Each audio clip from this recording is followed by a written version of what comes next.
Hello there. Welcome to my show, COVID-19 Update by Heerak. Today is June 12th, 2020. It's summer.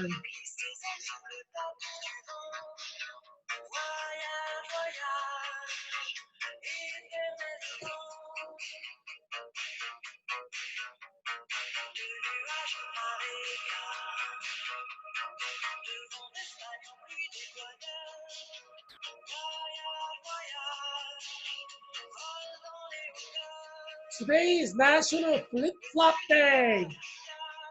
Yeah, beach is calling.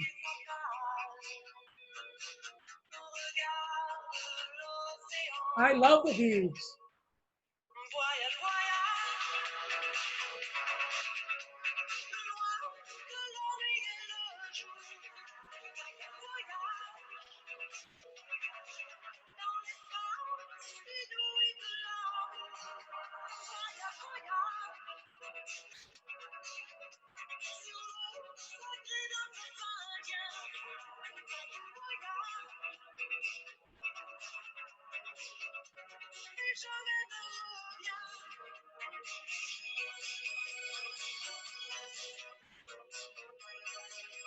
Yes, there is National Flip Flop Day.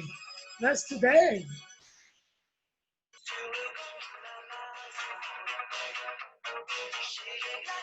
It's like celebrating the beach culture.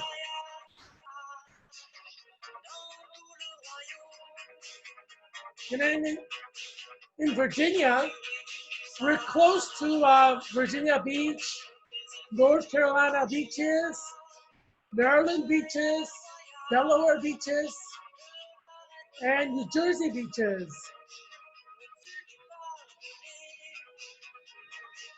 And Florida beaches are drivable.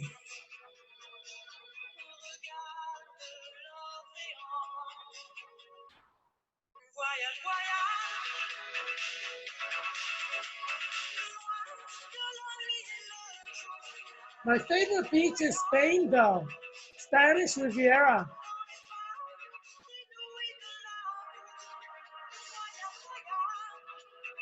French Riviera is pretty nice too, like Cannes or Nice. Nice places, nice beaches.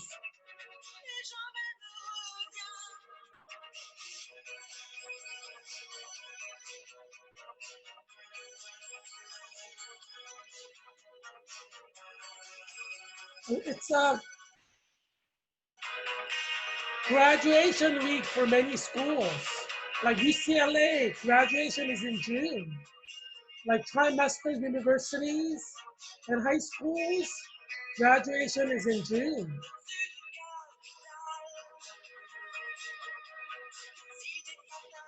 And because the states have opened up, some are taking class trips.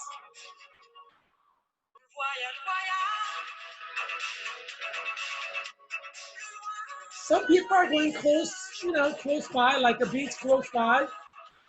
But there are people who are actually flying to like Puerto Rico or Caribbean or Mexico because Mexico's open as well, like Cancun. Yeah, people are embracing their vacation, and some are taking graduation vacation trips now. Yeah, it's kind of interesting, where we are as as an American. You know, we like food and we like beaches. I mean, I think beach is far more popular than like mountains. I know there are people who really like mountains. Like one of my nursing professors, Professor Schloss, she's brilliant. She's amazingly smart. And she's guiding us with our clinical nurse leader national certification exam that's in August. As I told you, I registered and received confirmation back from Commission on Nursing Certification, CNC. So I'm all set to go. They still haven't, they still don't know where the test will be taking place because of COVID-19. All the test centers are closed, but I guess, they said they'll let us know like by July, I think it's like July 14th, where we will need to go to test. So, I mean, that's, I guess they have to figure that out on their own, where to place us for our exams. But yeah, I'm registered, ready to go for clinical nurse leader, national certification exam. And Professor Schloss, she's kind of helping all of us, 25 of us, with this thing. So yeah, so it's really nice of her, giving us guidance and encouraging us and supporting us. So we're pretty excited about taking this national certification exam that's coming. She actually likes going to the mountains, Professor Schloss. So she was sharing some photos of her and her husband going to the mountains, hiking. And so, yeah, I mean, my dad loves the mountains. I'm more of a beach person myself. My dad goes to the beach, he just reads, But I like the beach. As you can see on the scene behind me, for those of you who have seen the episode on my trip to Turkey, you know where the photo comes from and the story behind it.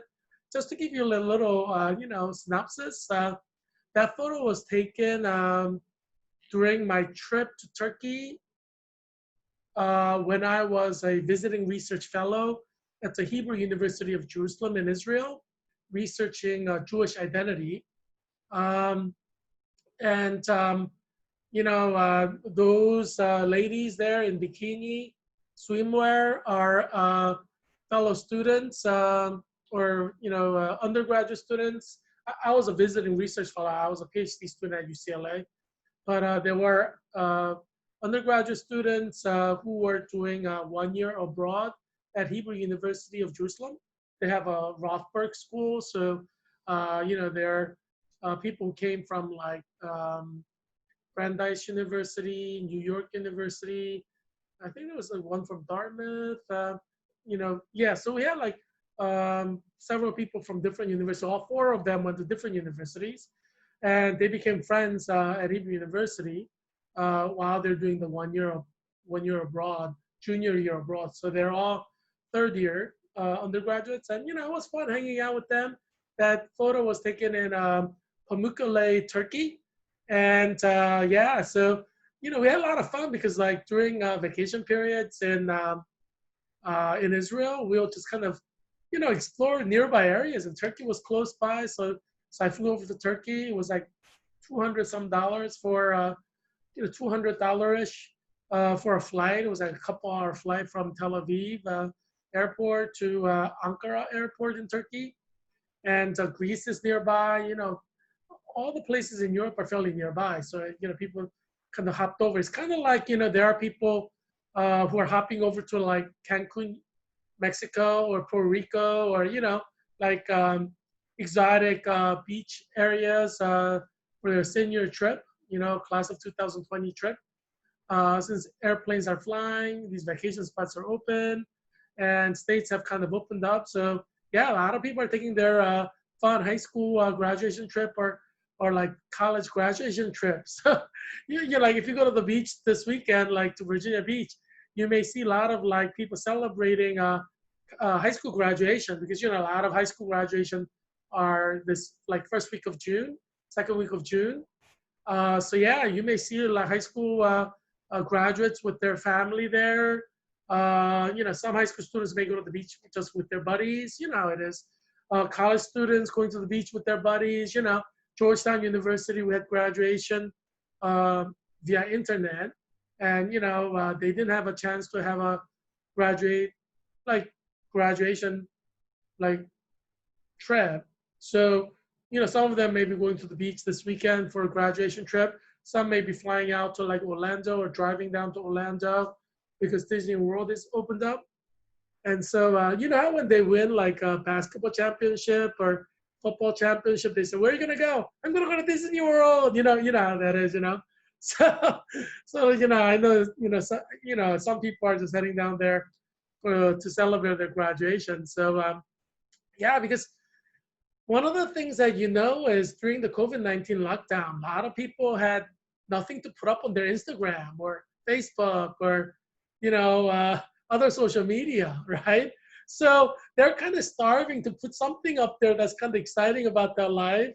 So they're like, now that, states have opened up, they're like, yeah, let's take a senior trip somewhere. They're like over 18, they drive to places on their own, they're adults, so yeah, people are just kind of like trying to add some exciting photos to their Facebook, Instagram, and the social media pages, because people love to brag, about all the fun things that they do, and that's how you get popular, like, high school, college, even in adult life, you tell your workers, oh yeah, I had I went to vacation with my family to this place. That's a way of bragging. You have the right to brag because you went on a vacation and you could talk about your vacation. So that's why a lot of people go on a vacation, because they enjoy it, but also they get to brag, and it kind of gives you like a higher status among your coworkers if you could one up the trips that they took. So that's beginning to happen now, because the states have opened up, and COVID-19 cases have dropped drastically from like March, April, May, and death rate has dropped. So people are kind of feeling confident, and like they're wearing their masks. Some of them, like I went to get my Virginia state inspection and emission inspection today, and Nissan Passport Nissan in Alexandria, and it was kind of crowded. I was kind of surprised, but yeah, I mean, there were people with like respirators, N95 respirators. I guess they bought online, and everybody was wearing a mask that I've seen, but everybody, like looked like they're comfortable. So I could see like some people traveling with their, these N95 respirators or whatever, taking a, graduation trip to celebrate their son or daughter's graduation. I could see that happening, and so yeah, like this weekend, like tomorrow, I mean, it's supposed to be a really nice sunny day. So you may see a very crowded Virginia Beach, or Ocean City, Maryland, or Ocean City, New Jersey, or Wildwood, New Jersey, or Delaware. They have a lot of beaches there too. So you may see a lot of parents like celebrating graduation with their kids tomorrow on Saturday. Yeah, I mean, gas is cheap, and it's Saturday. There's no traffic, so yeah, people may start early in the morning, like at 5 a.m. or 6 a.m. To get to the beach. Some of them, who knows, how kids can get. They're like, if you're going to the beach or having fun, they're willing to wake up like at 4 or 5 a.m. So yeah, but yeah, I mean, I was driving around Arlington and Alexandria this week, and I saw a lot of cars with like painted words like, congratulations on your graduation from high school, or the class of 2020, with their son or daughter's name written on the car windshield. So a lot of people are getting excited, and it's like your graduation comes once in a lifetime, and especially a high school graduation, it's like really special. I went on a high school trip, I shared with you, to Williamsburg, Virginia, from Pennsylvania. My school is in Erdenheim, Pennsylvania. So we all kind of, got a, I guess like a tour bus, and we all hopped on with our teachers and our classmates, our senior trip. And we went to Williamsburg, Virginia. It was like several days long. It was so fun. It's one of the fun memories I have in high school. And, it's sad that, because I think a lot of senior trips were canceled. Because generally senior trips are like in May or June, and so states shut down in March. So I bet nobody in Pennsylvania went on a senior trip, which is kind of sad, because senior trip is such a great memory. You can't like forget. And for that to be canceled, that must be, that must be really, really sad. They won't have any senior trip to remember, or, when they talk about graduation, and, like when we got together for our reunions, I went to like my 10th year high school reunion. We talked about our class trip, because it was fun and crazy stuff happened there, like crazy, like meaning fun crazy, like stupid things, but it's kind of like fun. So you talk about that, it becomes like a conversation piece, and, everybody, chuckle and laugh, and you had a lot of good memories. So I feel so bad for class of 2020 high school students who graduated, who's probably not going to have any trips, class graduation trip memories or photographs, or Instagram photos or Facebook photos or videos. You know, like if you go to YouTube, there are so many, senior class trip, YouTube videos or graduation trip videos, and they're having like time of their life, and that's something they're going to remember the rest of their life because your high school graduation comes around only once in your life, and it's like the time when you celebrate with all your classmates. You went to school with them for like what 4 years, and if you're from like same neighborhood area, you went to school with them maybe from like kindergarten, pre-kindergarten, all the way to 12th grade. So it's like a big deal. I think high school graduation is far more big deal than college graduation, just because not everybody goes to college, but, everybody goes to high school. So, it's kind of like, it's a big deal. It's like a rite of passage into adulthood in a way, because you graduate from high school, you go to your graduation ceremony, you have a class trip, graduation trip, and often parents go on the graduation trip with their kids to and the parents hang out with the parents, and the kids hang out with kids, and they have just a lot of fun time, and they're neighbors, they've known each other for a long time, the parents of the kids as well. So it's like, it's a memory that, everybody treasures. And so it's really sad that people missed out on that. And so I think some families will try to make up for that, like this week. I know Arlington Republican Committee is having like some kind of a cookout this weekend. Yeah, I think it's like in a couple of days they have this cookout.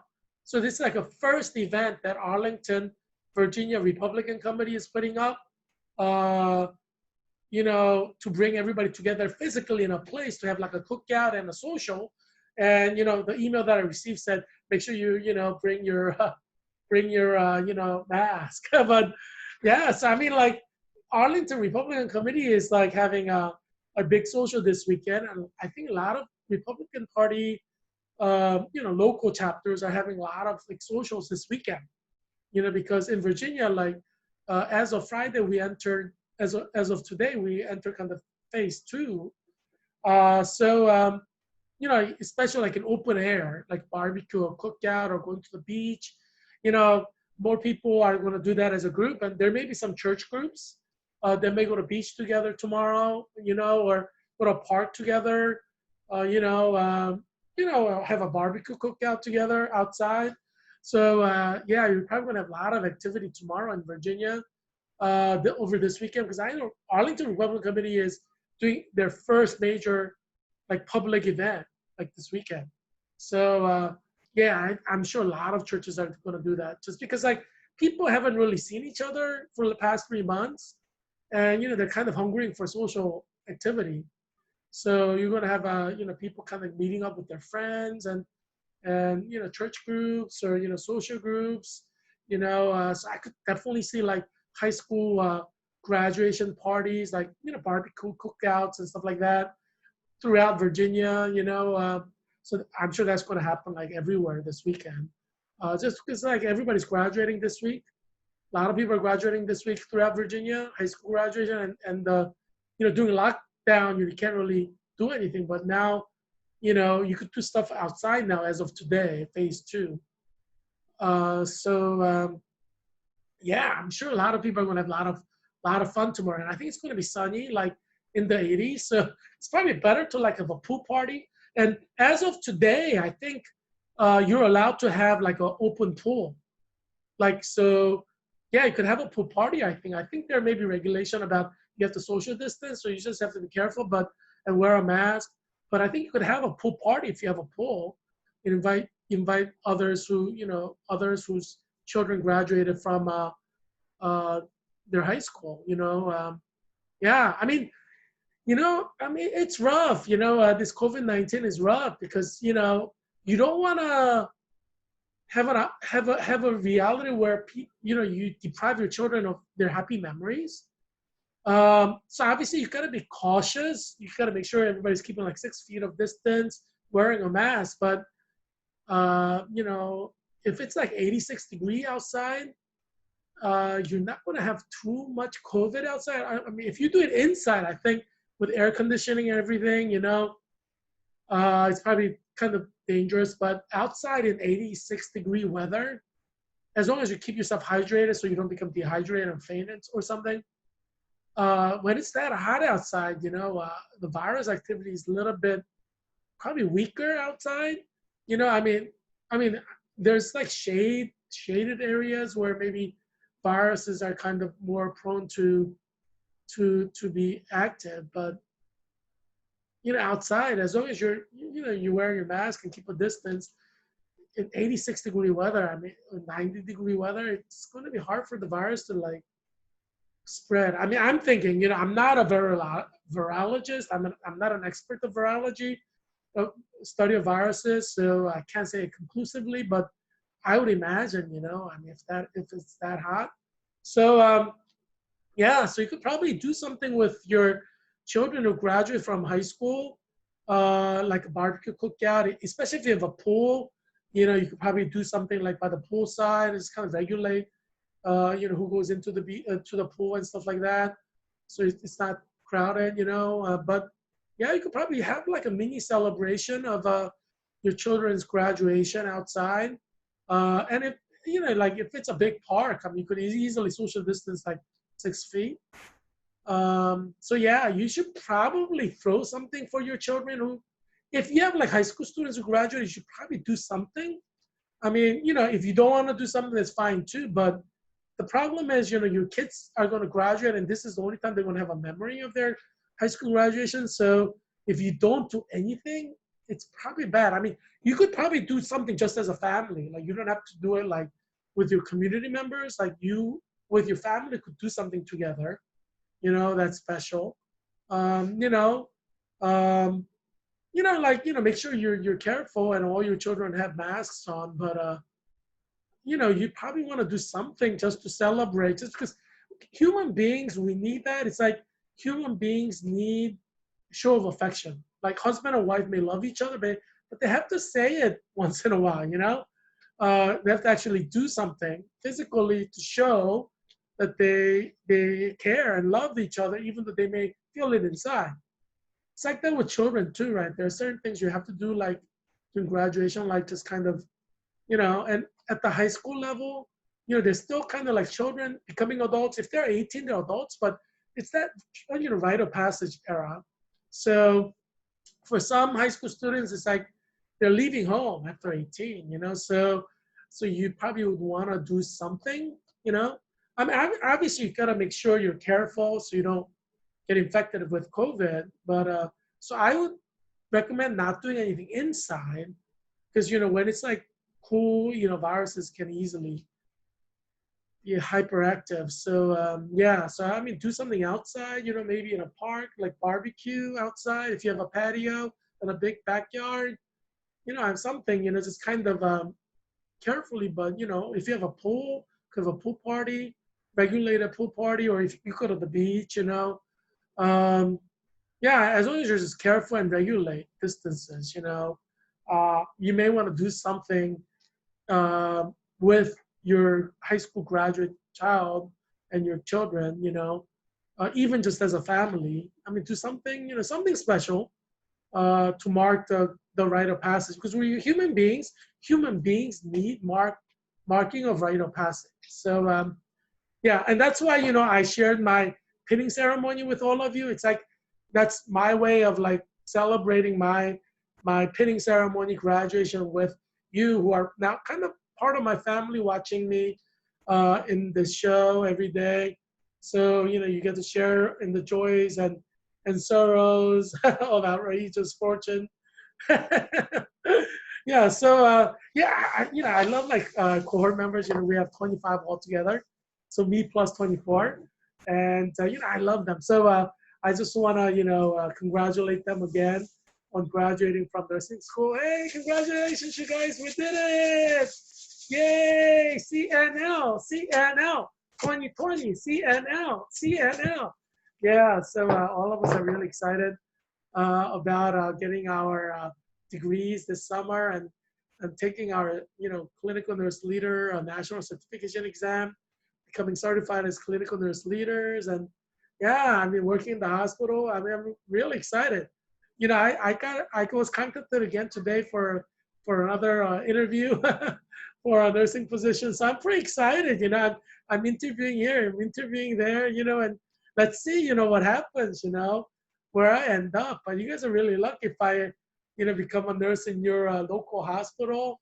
I'll use my nursing pen to to to look at your pupils, whether it's dilated or not, whether it's working properly, and I can look at your nostrils to see if you have a patent mucous membrane, to look at your mouth to see if you have patent mucous membrane. There's no infection there.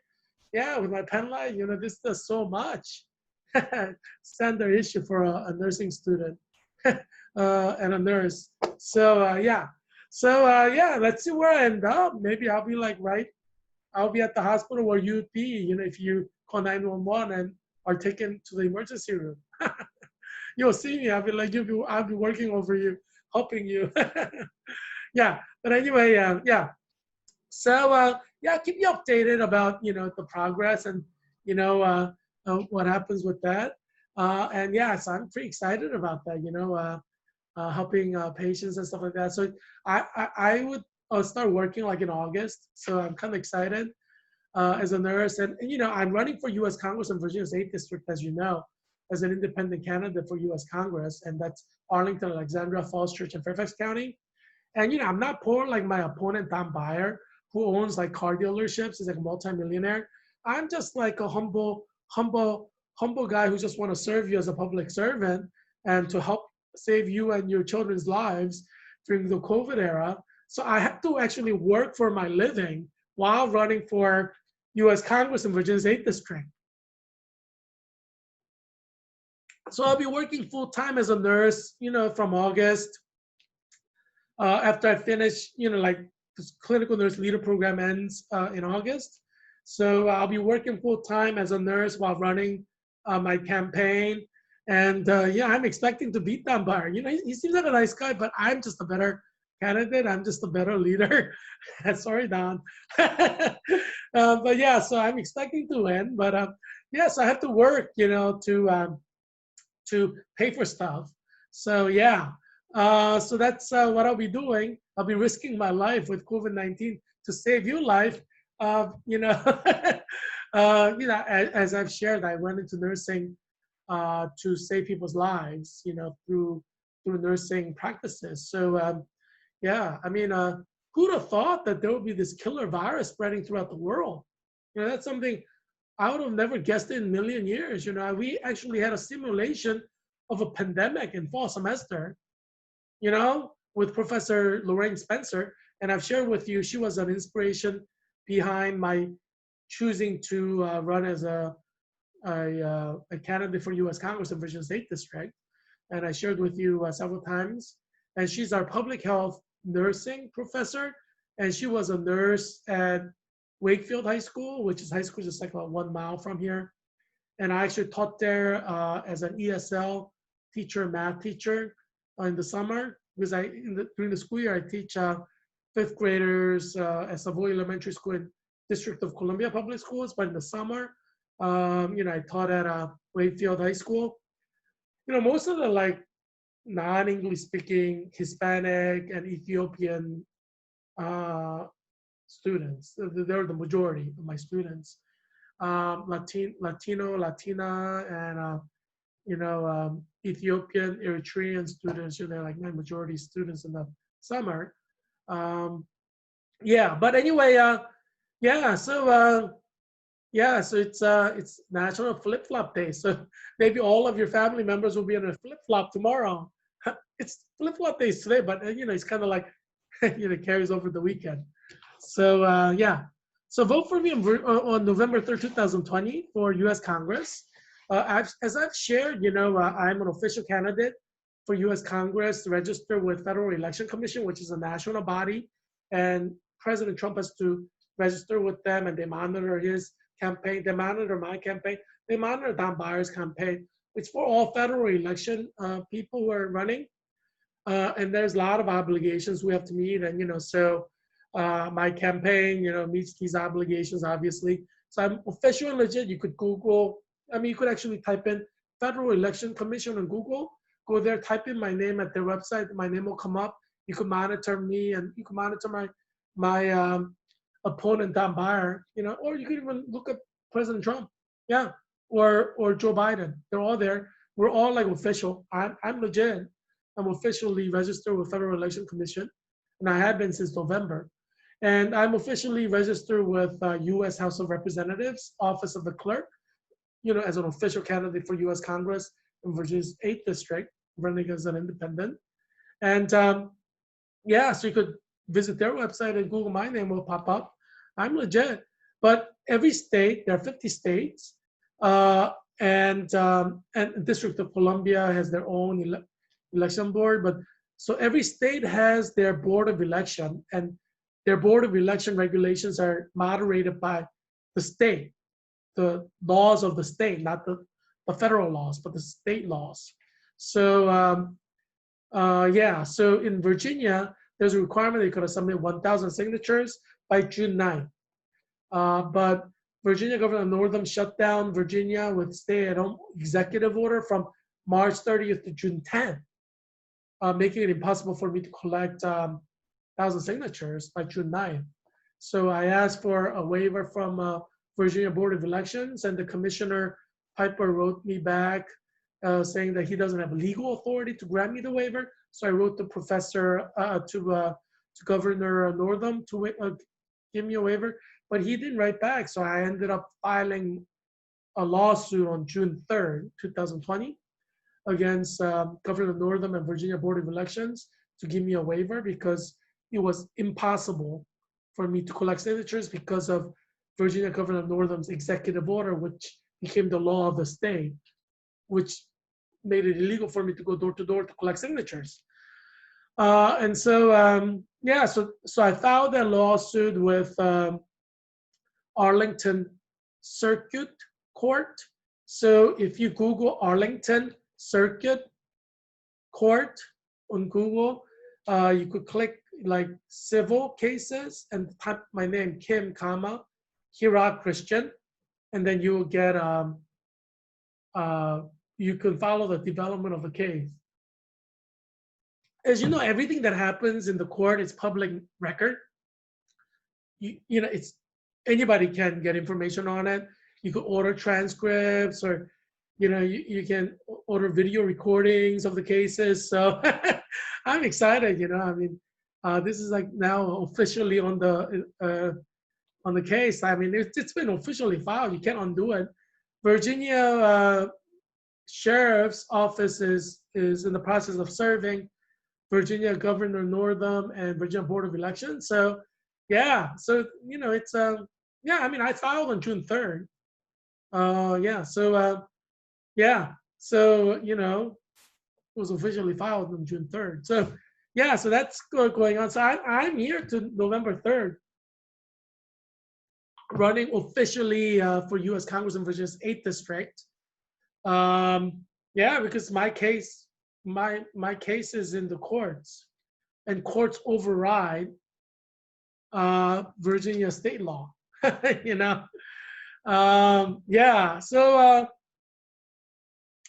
it was impossible for me to collect the signature. It's ridiculous, not to get a waiver. So the court will grant me a waiver, obviously. It's just a matter of time.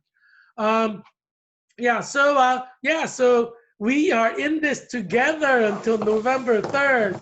We are in it to win it. We are in it to win it. We are in it to win it. So I'm an independent candidate for U.S. Congress. I'm happy to be independent. And I'm even thinking about maybe creating, a party that would be as powerful as the Republicans and the Democrats, or even more so. So I'm kind of, thinking about it. Maybe I'll be one of the founders of a new party in America. Yeah, so I'm kind of getting excited about that idea, because I think it's time for a third party, and so, hey, that may happen. We don't know. I mean, let's see how the history and politics develop. And if I feel like there is a necessity for a third party, then I'll push for it. If I don't feel like there's a necessity for a third party, then I won't. It's a free country. But, remember, history is made by people who are brave enough to make history. It's not like, some gods descend from heaven and make history in human form. Oh yeah, it did happen. Jesus did that. But it does happen. But I'm just saying normally, it's just normal human beings, like, you know, some of us rise to the occasion, become brave. Like Kim Davis was brave enough to say, "Hey, I'm not gonna issue those gay marriage license," and she got arrested. She became a historical figure and hero to millions of Americans, and not just Americans, but millions of Christians around the world. Maybe more than a billion. So yeah, there are historical moments where people rise to the occasion, and so there's a phrase like, some are born great, some have greatness thrust upon them, you know, right? And that I can't, I forgot the exact wording, but you've probably heard something like that before, right? So let's go to the COVID-19 death. As I said, we have like about 1,000 deaths per day. So it's a little bit lower than yesterday, but we have 840 deaths in 24 hours, last 24 hours. So yesterday, June 11th, we had 113,803 deaths. Today, 24 hours later, we have 114,643 deaths. The Center for Disease Control, which is the government body that monitors infectious diseases, is a federal government agency. They said they expect about 130,000 deaths by July 4th, 2020. And I tweeted in response to that, and I said, no, it's going to be far greater. Look at this. We're at practically 115,000, and we have like 1,000 deaths per day. And this is only June 12th. So in 15 days, we're going to have 130,000 easy. And because the states have opened up, we're going to have more, more than that probably, I think there's this kind of calculating, like they're under calculating, Center for Disease Control, but I think we'll have far more than 130,000. I believe that we're going to hit 130,000 before June is done. Yeah, so let's see, if I'm right or CDC's right so far. I've always been right compared to CDC. I've always said from the beginning, you gotta wear a mask. If you remember when CDC said, don't wear a mask, you should not wear a mask. You remember that? When World Health Organization said, don't wear a mask, do you remember that? And I said, you gotta wear a mask, right? And I've always been saying that from the beginning to now.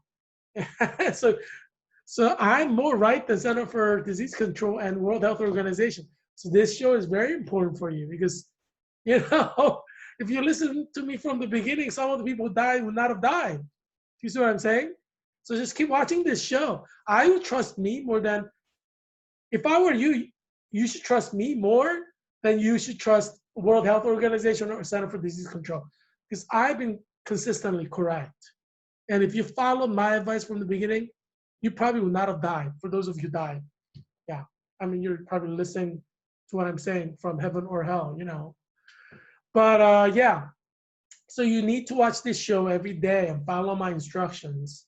And you should let your friends know, your family members know, your relative, your parents, your adult children, your cousins, your coworkers, your neighbors. Tell them about this show so they watch this show. Because I created this show to save your life and life of your loved ones, like your children. So if you watch this show and take my advice, you're going to survive. I mean, you have high chance of surviving. I mean, nothing is foolproof. But all the advice I've been giving since the beginning, if you follow that, you probably would not have died, And so, yeah, so just keep watching this show. Obviously, even if you wear a mask, it's not foolproof, so you could still get it. So make sure, even if you're wearing a mask, kind of stay 6 feet away. Like today,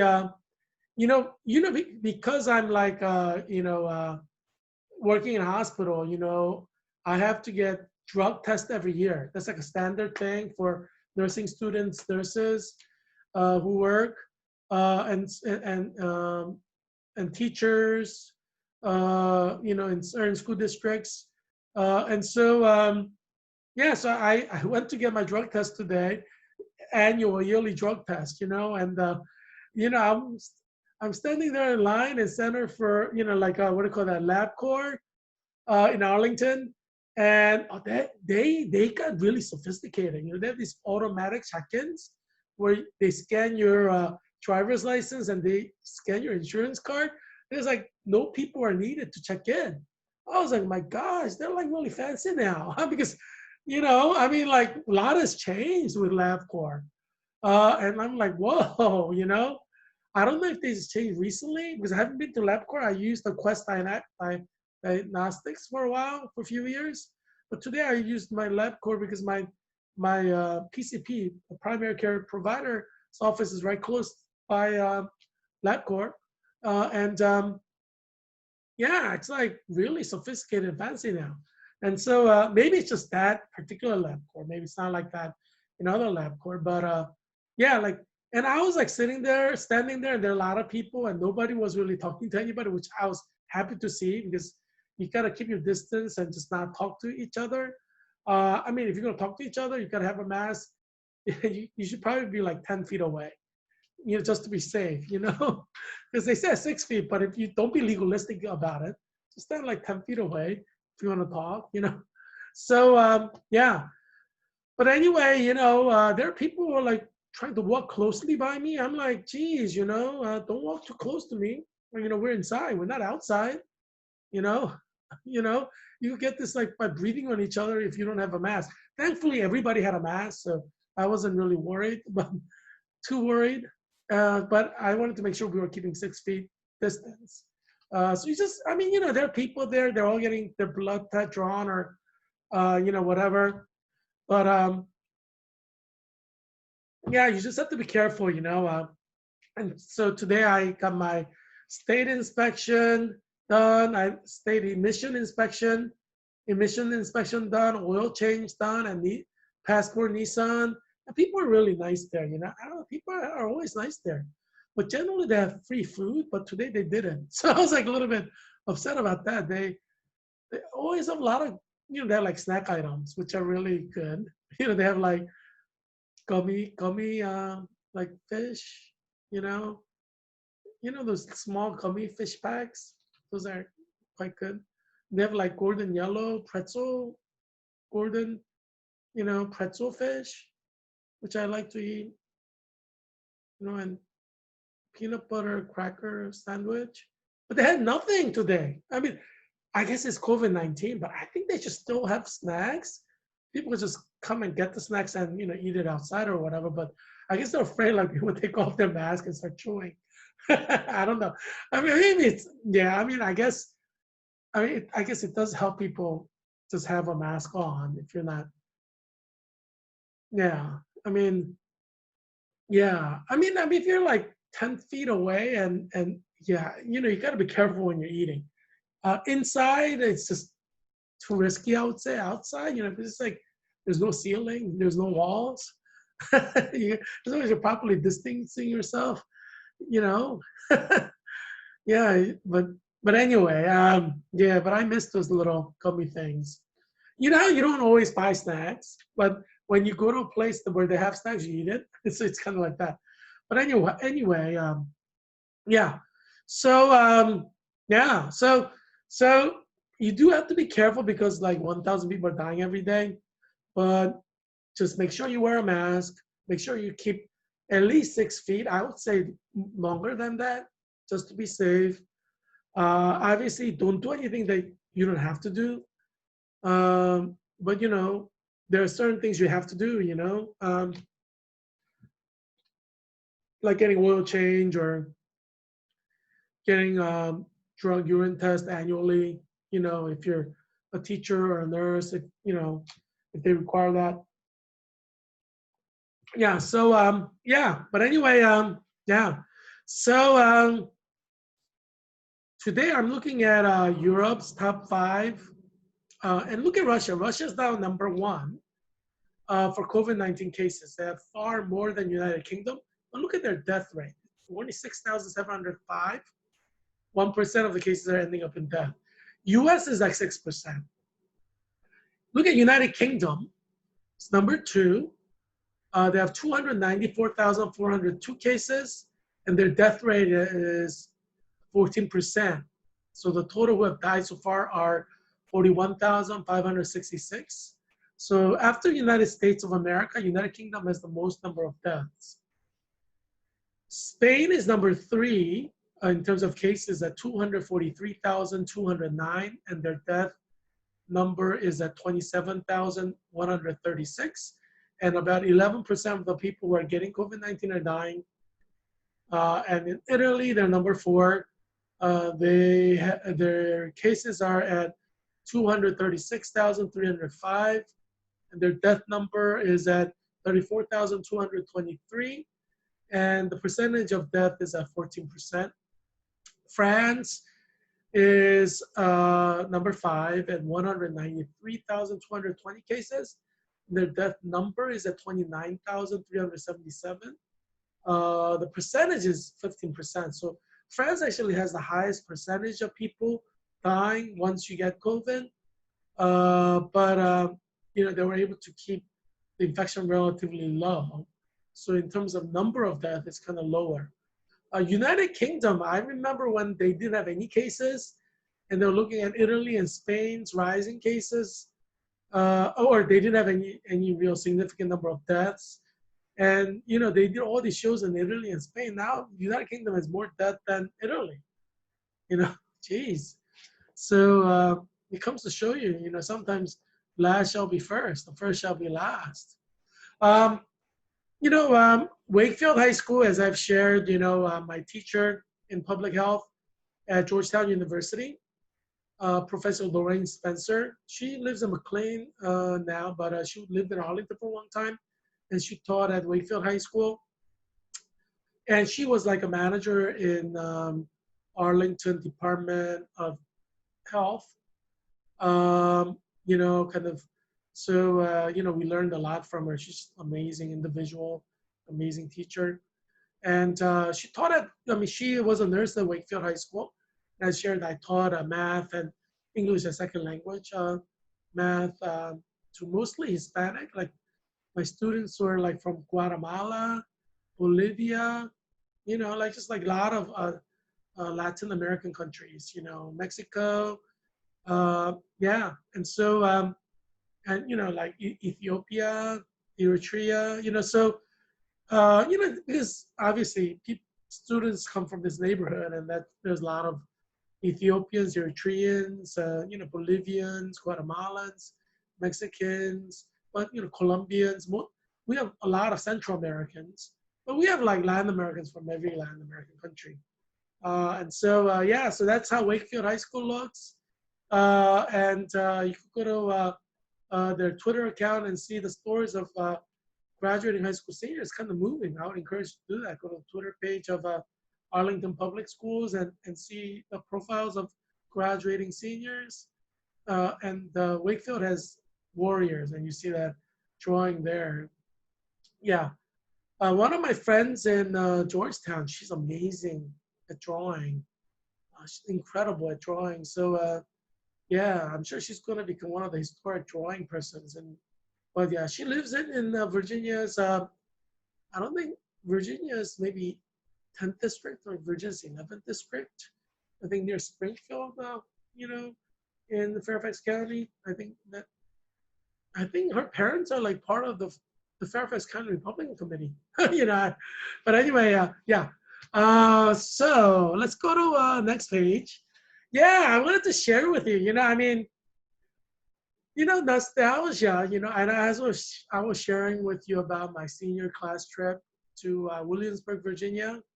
Williamsburg is so fun, it's like, it's outside. I mean, that's one place you could take your graduating senior. But if you're living in Virginia, you've probably been to Williamsburg already. But oh yeah, there's so much to do, so much to see. There are like performances outside, so much fun. And I mean, for like two years, I had like annual membership. I go there during Christmas time or Thanksgiving time. There are like special events.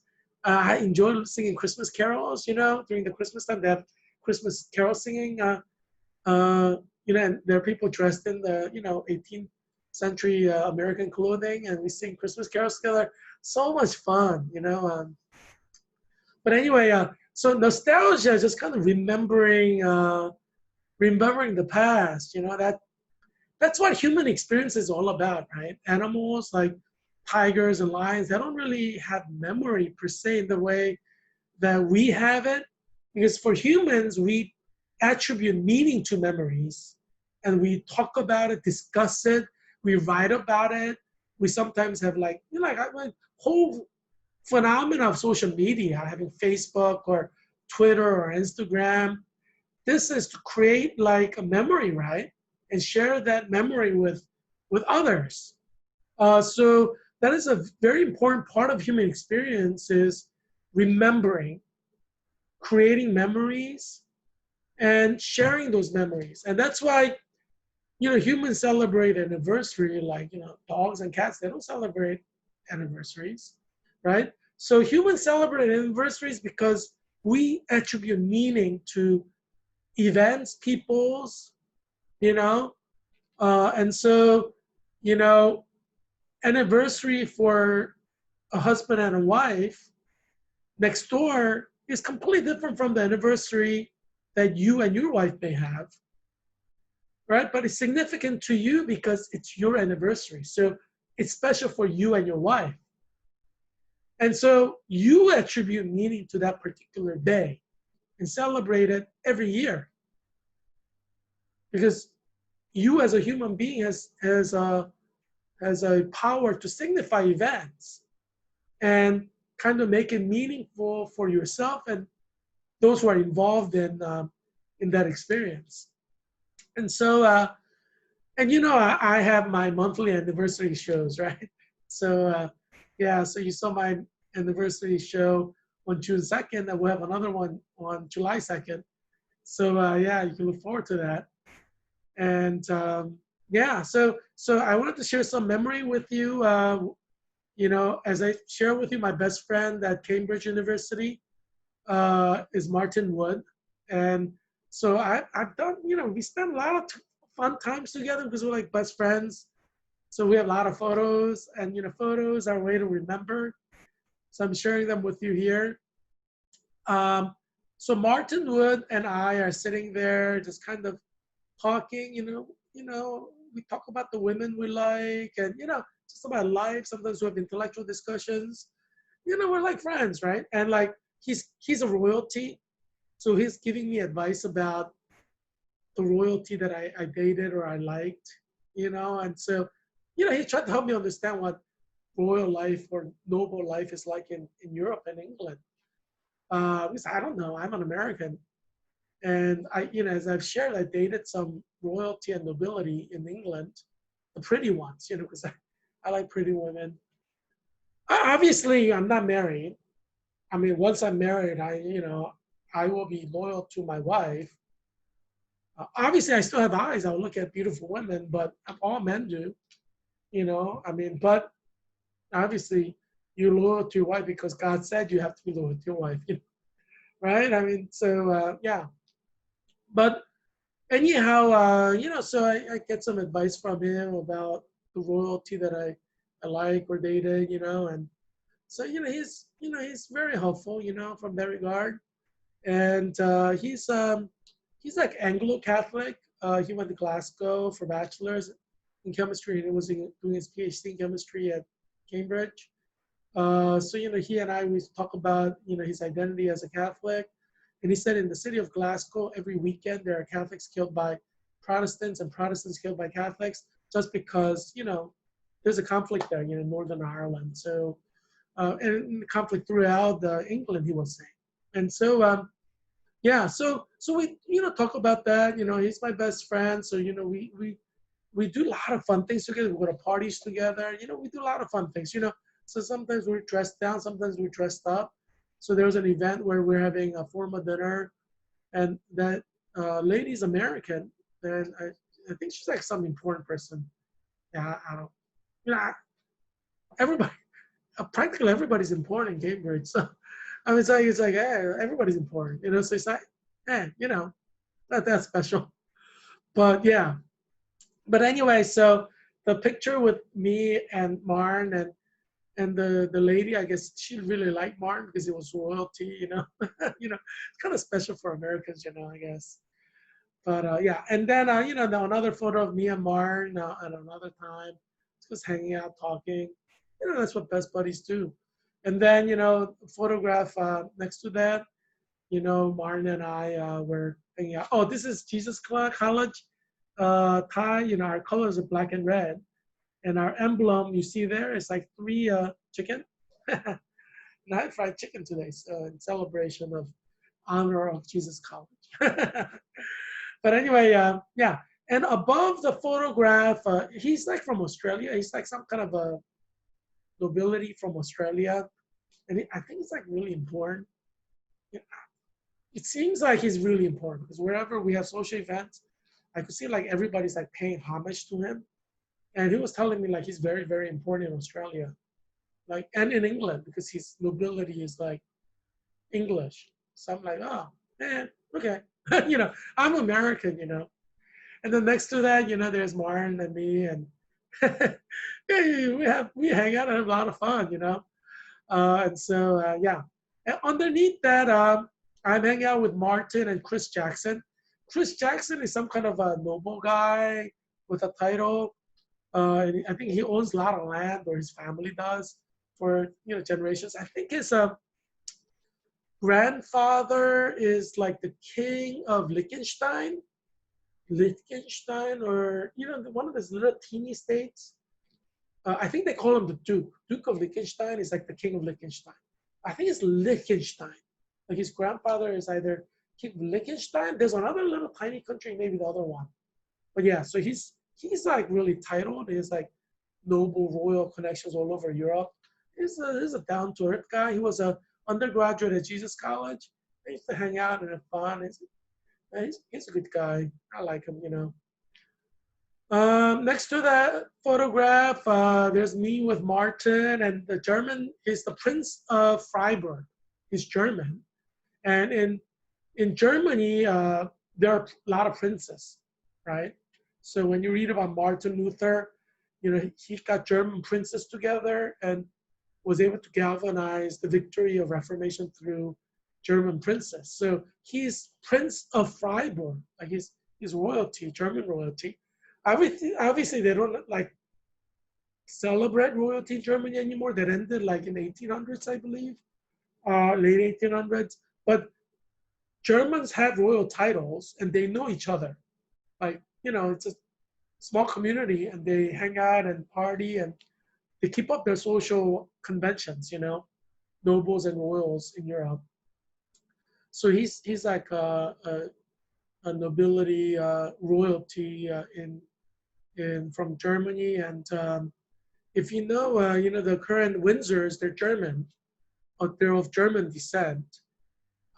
So they're highly connected to the royals in Germany. So he was like, I told you, like I eat every day, every dinner when we have dinner together with Martin, and then the German royal, that's him, and Alexander, who's a prince of the country of Georgia, former USSR, and Alyosha. Alyosha is like royalty from Macedonia. So four of us, we usually have dinner together, and yeah, so they call us like the royal seat, the royal 4+1. I'm the +1. I'm the American. We don't have royalty in America, so hey, I could be royalty if we had royalty. Who knows? I think I have royal blood, Korean royal blood. So, and I know my mother's side is from nobility from Pyongyang. Centrals of noble blood there. Yeah. So that's my mother's side. My mother's father, my mother's mother, they're like royal, like nobles. But anyway, yeah. Oh, and the Chris Jackson and I were, photo together. We did a lot of fun stuff together. And obviously we're human beings, so we take photos to remember our experiences by. Yeah, photographs. I look at the photographs. I think about the photographs and the memories shared. Yeah, I'm sure they do that too. Obviously, they say picture is worth 1,000 words, right? You look at that photograph, you could obviously see we're having great time. I mean, we're all buddies and we enjoy each other's company. We have fun, and that's why,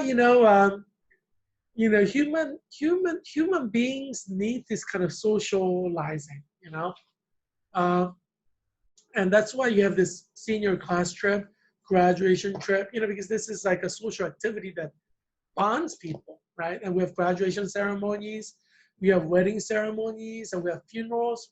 We have all these events that bind us, like Christmas dinner, Thanksgiving dinner, July 4th, fireworks, New Year's Eve, Easter. Human beings have this need to meet and share memories and share experiences, and bonding happens as you share experiences together, right? And so when husband and wife have children, having children becomes a bonding factor, right? For the mom and dad. So they love each other more because of the children, and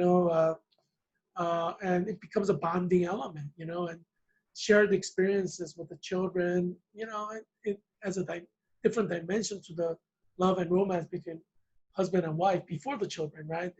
They feel like they have a better and fuller experience because of the children that they have together, and the memories of giving birth to the child together, and all the memories from birth to high school graduation. Husband and wife share memories together. It becomes a way to kind of refresh love, strengthen love. It's a bonding element, and human beings need memory, and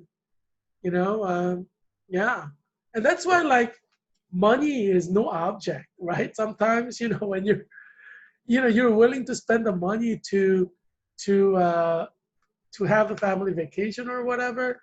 So you don't use a calculator to calculate the money that you have to spend to have celebrations with your children or your wife, because money is not as important as your wife or your children, right? And in a sense, money becomes uh, a means to share love and affection, and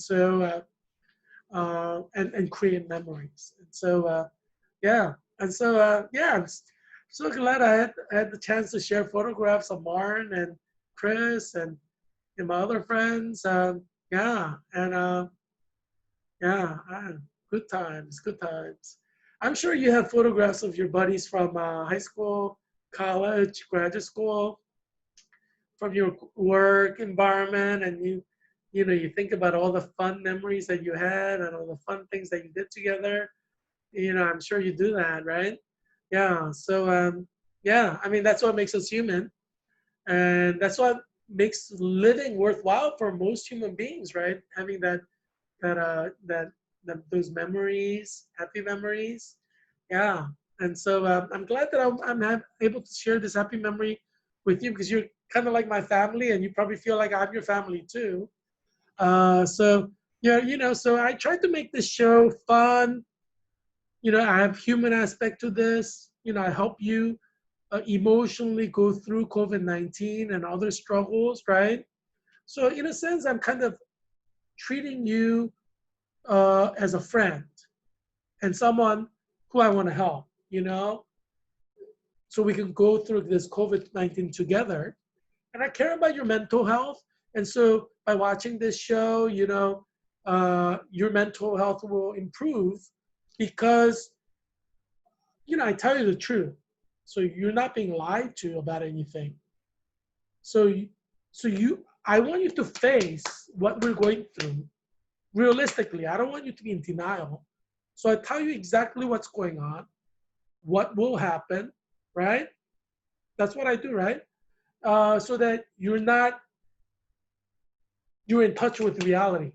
And we call that orienting you to reality. And that's a strategy that healthcare professionals and nurses use to help people stay sane, not quote, lose it, or not develop mental illness, you got to kind of orient people to reality.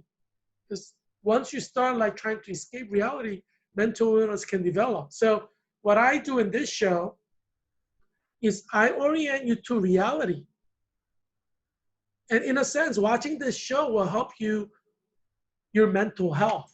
So I would encourage you to watch this with your wife and encourage you to tell your father, mother, your cousins, your adult children to watch this show. This show may prevent your parents or your siblings, your cousins, your wife, your children from committing suicide. No, I'm being serious here because we're going through serious tragedy in America with COVID-19. And a lot of people are feeling depression. Some Americans are entering depression as a clinical diagnosis, meaning they're actually becoming mentally ill from their depression. But because I have this fun show that's entertaining, and because I give you truth and reality, this show is helping you and preventing you from becoming mentally ill or becoming depressed to the extent that it becomes a mental illness for you. Or your wife or your parents or your adult children or your brothers and sisters. So I assure you this show is modeled after the Jesuit principle of cura personalis, meaning treating the whole person. That's why I talk about spirituality. I talk about Christian theology, right? I talk about history. I talk about sciences. I talk about healthcare factors from nursing, public health, right? I talk about mental health. And also I make sure that you're oriented to reality so that you don't escape reality, however horrible it is, because you need to face it, but I hold your hand basically through the show so that you're facing reality with me, right? So you're not facing it alone. So I'm helping you to stay sane. And I'm helping your wife to stay sane. I'm helping your adult children to stay sane. I'm helping your parents to stay sane so they don't blow their head off. Think about it. Think about what they would do if this show didn't exist. Some of them would have taken their life by now, like your adult children or your brother, sister, your parents. You know that. When I was working on mental health unit at a hospital in Delaware, Christiana Hospital, there was this elderly woman. She was Baptist. She's been a Christian all her life, came from a Christian home. And she had tried to commit suicide. She shot herself. She didn't die. So I was working there, kind of trying to meet her mental health need. So I was going through the instrument that we use, mental health exam, when you have mental health exam and interviewing her and trying to establish a therapeutic relationship to communicate with her about her experiences and trying to meet her needs. There are elderly people who try to kill themselves. I mean, if you think like elderly people are not committing suicide, you're not in touch with reality. There are elderly people killing themselves. Yeah, like by taking pills or stabbing themselves or, shooting themselves or running into the traffic, whatever they're doing. There are elderly people who are depressed and they kill themselves. And some of them do that after many, many days of thinking about it. So you have to let your parents know about this show so they watch it. It's a daily show, they watch it. And you've seen this show, so I tell you the truth. And I orient you to the reality of what's going on around the world, in America. This show will keep you sane. I mean, I'm telling you. Because you need truth, right? I mean, you have enough people lying to you. You don't need to hear CNN lying to you because they do lie to you. They're so ideologically driven. They don't always tell you what you need to know. With this show, I discuss everything and I share everything, and I give you the autonomy to decide. I give you my recommendation, but I say you decide based on what you want, right? I always say that. So I give you the autonomy, which is an ethical value in nursing. I give you, I advocate for you, and advocacy is defined in evidence-based research literature in nursing as giving the patient the self-efficacy to make his or her own decisions. That's what I do. And so I use ethical values that are in nursing to treat you through this show, in a sense, or meet your needs, your healthcare needs through this show. Because as you know, I've been trained to do that. And so I use the principles that I've been trained in, like in ethics, or different interventions and strategies to build rapport with you, develop a therapeutic relationship. This is a little bit more difficult to do since this is like a broadcast, but to the extent that it is possible in this medium format, and to meet your mental health needs, your healthcare needs, by providing nursing education that you need to ensure wellness. And that's why this show is so important for you and your family members, that you love. I mean, this show keeps you sane, and you know that. Because there isn't a topic that I don't discuss. And you're adult. I mean, I say recommend this show to your adult children, right? I treat you like adults, like all of you, like as adults over 18 who can handle these kind of things. So we don't try to have topics that are like not discussed. We discuss everything. And that's why this show is unique. You do not have a single show in America or anywhere in United Kingdom or Germany or France that does that, right? And this follows the Jesuit Catholic principle of cura personalis. And there are a lot of healthcare missionaries like nurses and doctors who are nuns or Jesuit priests who do medical missions, right, while sharing the gospel. And they try to meet the needs of the whole person. They discuss spirituality, but also like mental health, physical health needs, and they're licensed doctors or nurses, right, who are nuns or priests. And so, said that the philosophy of meeting the whole person's need, that's called cura personalis. And that's the philosophy that guides Georgetown University's medical school and nursing school. As you know, Georgetown University is a Catholic university, and it follows a Catholic position. So official positions of the Catholic Church, as you know, is abortion is murder, it's killing. So Georgetown University Hospital does not perform any abortions because they consider it murder, right? And it's against gay marriage, obviously, Catholic tradition, because they believe in the sacrament of holy matrimony, which Bible emphasizes. Romans chapter 1 clearly is against gay marriage and homosexuality as a practice.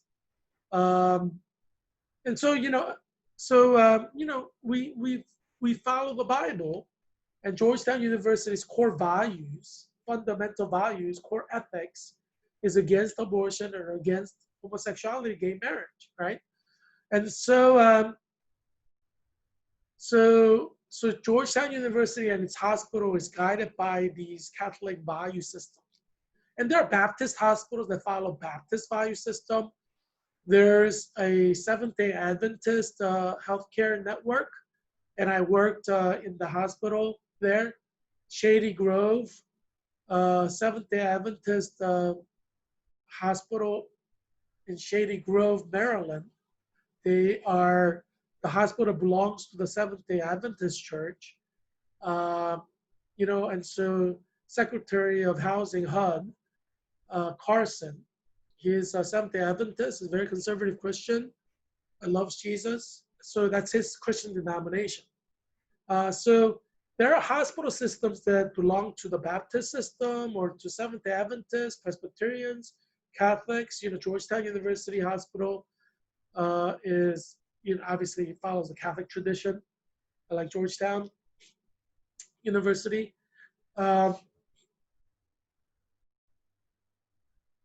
And this is not just in Washington, D.C., this is national. It's in every city, every town. And yeah.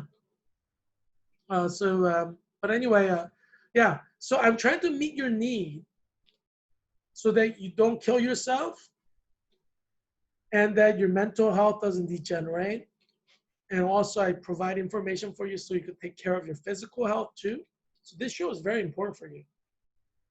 You may be sane because of this show, okay? So keep watching this show and yeah, tell your parents, your cousins, your brother, sister, your loved ones, people you care about to watch this show. Because this show may be what saves their life. This is one of a kind. And you're very lucky and blessed. In Presbyterianism, we don't use the term luck too much because we believe that God's in control. Providence of God, we say. But luck. You're, quote, lucky that I created this show to save your life and your children's life. So make sure you keep watching this show every day. As I said, COVID-19 is here to stay. Experts are saying it's here forever. We don't have vaccine, we don't have cure. We're just 3 months into this. I mean, it's going to continue for years and years. A lot of people are going to die from this. So, yeah. So, I mean, I recommend that you watch this show every day. It's very important, I would say, especially in the beginning stages where we are in. Yeah. So, yeah. So watch this show tomorrow as well. Make sure you tell other people to watch this show to help them. And I hope that you will be well and that your family will be well too. I look forward to seeing you tomorrow. And I hope that you and your family will spend more time also reading the Bible, because Bible heals you, God does exist. And God has given the Bible to heal you personally and heal your family. So it's good for you and your family to read the Bible together. So I'd encourage you to do that as a family and pray together. As they say, a family that prays together stays together, and that's so true. Just take turns going around and praying together, praying for each other. It's a way to show love as well. So I look forward to seeing you tomorrow.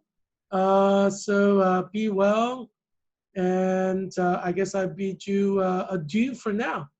Goodbye.